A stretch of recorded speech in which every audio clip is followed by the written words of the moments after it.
Hello aspirants. We have seen the chemical analytical method in the previous module, which is the commonest and simplest analytical methods widely used in the olden days and schools and colleges what we have experienced earlier. And also we have exposed to some of the spectrophotometric analysis in schools and colleges including UV colorimetric analysis. In some colleges, people are exposed to HPLC analysis also. But before going into the spectrophotometric analysis in the upcoming modules, also the advanced analytical techniques, including the spectrophotometry methods, we need to understand the fundamental principles involved in the spectrophotometry methods. So in this module, we are going to discuss about the fundamental principles involved in the spectrophotometry analysis. And these fundamental principles will be followed for the some of the spectrophotometry analysis which we are going to discuss in the upcoming modules. What is spectrometry? Spectrometry is a measurement of an interaction or reactions between light and the substance or the matter, which involved the radiation intensity and the wavelength. Spectrometry is a method of studying and measuring a specific spectrum. Spectroscopy is used to study the interactions of electromagnetic waves with the substance or matter. So, the interaction of light or the electromagnetic waves with the substance or matter is called as spectroscopy. This principle of spectroscopy is widely used in the various spectroscopic analysis, which is employed for the analysis of different materials. What is wavelength? Wavelength is one of the critical parameter used in the spectrophotometry analysis. So to say explain the wavelength, we need to understand the following things. Light travels in both particles and waves. When the light passes from one medium to another, it travels as a waveform. So when it travels as a waveform, there will be a property called wavelength. So wavelength is an important criteria in the spectrophotometric analysis. We are going to understand the wavelength in the next slide in a graphical manner. So wavelength of light, it can be defined as the distance between two successive crests or troughs of a wave. So what is crest? This is one crest and this is another crest. The distance between the two crests is called wavelength, or two troughs. This is one trough, this is another trough. This also can be called as a wavelength, and this is always similar. The distance between the two troughs or distance between the two crests are always same. So this is called the wavelength, and it is measured in always in the direction of the wave. This is the direction. So this is the wavelength, that is lambda, and this is called one oscillation when a complete wave pass through towards the direction of the wave, and this distance is called as amplitude or power.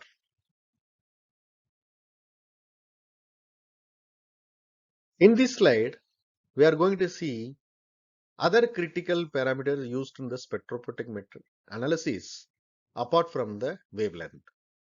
The first parameter is the wave number. Wave number is the number of waves present per meter and is equal to the reciprocal of wavelength. So it is number of waves present per meter and is equal to the reciprocal of wavelength. Frequency. Frequency is the number of occurrences of repeating event per unit of time or number of oscillations per second.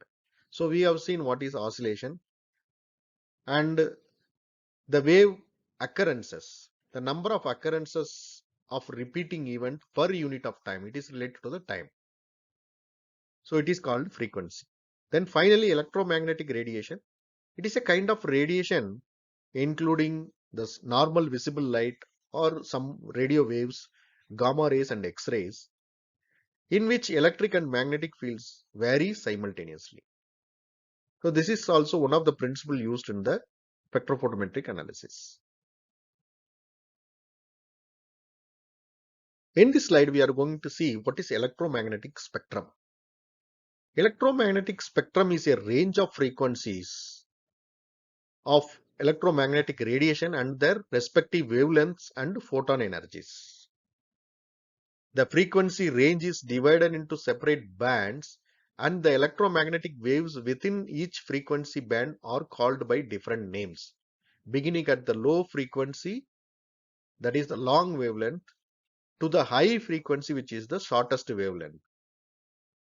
So the spectrums are from short wavelength to long wavelength is gamma rays, X-rays, ultraviolet, visible light, infrared, microwaves and radio waves.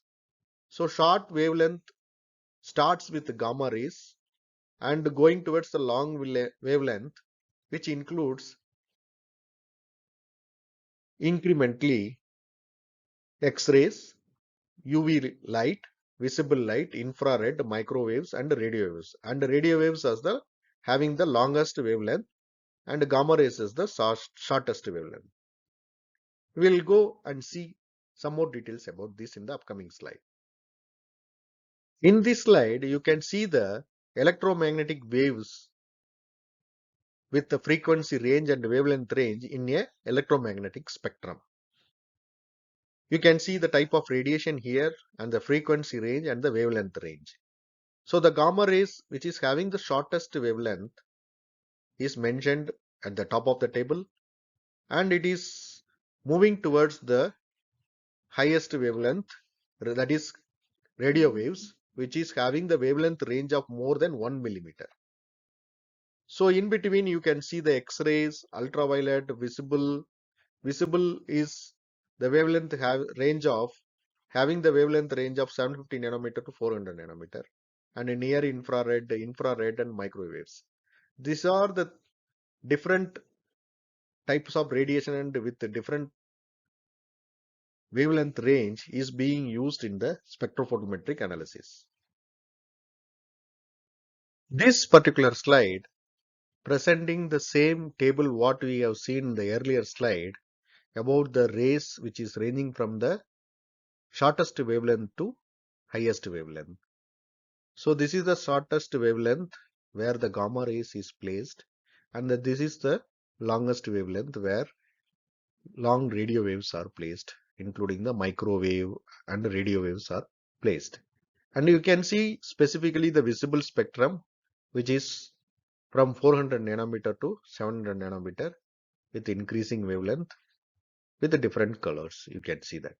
So this is what used in the UV and colorimetric analysis from 400 nanometer to 700 nanometer. And this is the IR range where near IR as well as the IR is being used. So now we are going to see what happens when light is getting absorbed in the form of energy. So there are four types of changes in the energy levels in a molecule when it is absorbed energy from the light. So the types of energy changes in the energy classified into four types. The first type is electronic energy levels. That is nothing but molecular electronic transition, which is basically involved in the UV visible spectrophotometer. Then the vibrational energy levels, which is used in the IR spectrophotometer, and rotational energy levels also used in IR spectrophotometer. And finally, translational energy levels. In this slide, we are going to see specifically about molecular electronic transition, which is used in the UV visible spectrophotometry. So molecular electronic transition takes place when electrons in a molecule are excited from one energy level to higher energy level. So when the light passes through these molecules, the electron present in the molecule excited from one energy to another higher energy level. The relationship between the energy involved in the electronic transition and the frequency of radiation is given by Planck's relation. What is Planck's relation? That is E is equal to hv, where E is energy and h is the Planck's constant and v is the frequency of the radiation. So here what we have seen in the first few slides about the parameter like frequency is used in the calculation. So the electronic transition is useful in UV visible spectrophotometry. That's why we are discussing this. And based on this electronic transition of the molecule, the absorbance will be measured when the light is passed through the particular molecule. So we have seen when the light is passed through the molecule, it undergo electronic transition and a change in energy levels. So the electronic transition involving different types of electrons, that is sigma, pi and n electrons. There can be a 4 types of electronic transition are possible when the light passes through the substance and the change in energy levels happens. So this is first transition, sigma to sigma star, n to sigma star, n to pi star and pi to pi star. These are the different transition can happen, and this is how graphically it is represented. So this electronic transition is from the ground state to the excited state.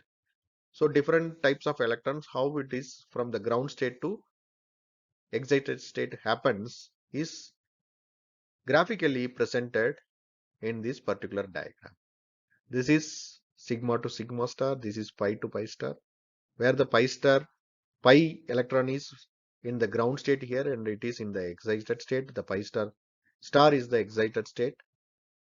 So this is how the different transition of different types of electron happens when the light passes through the particular molecule and the changes of energy level happens.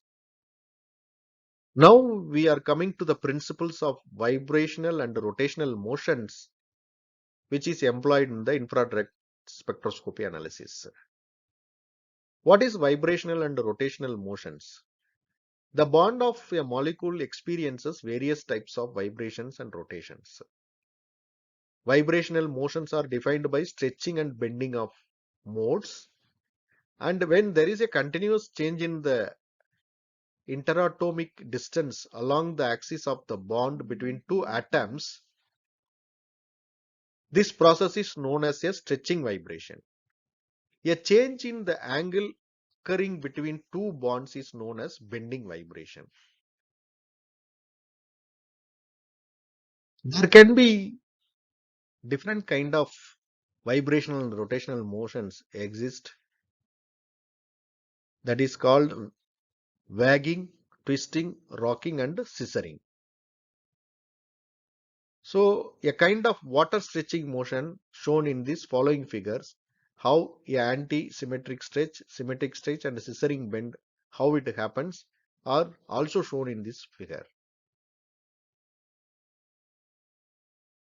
So this vibrational and rotational motions are being employed, or these principles are used in the infrared spectroscopy analysis.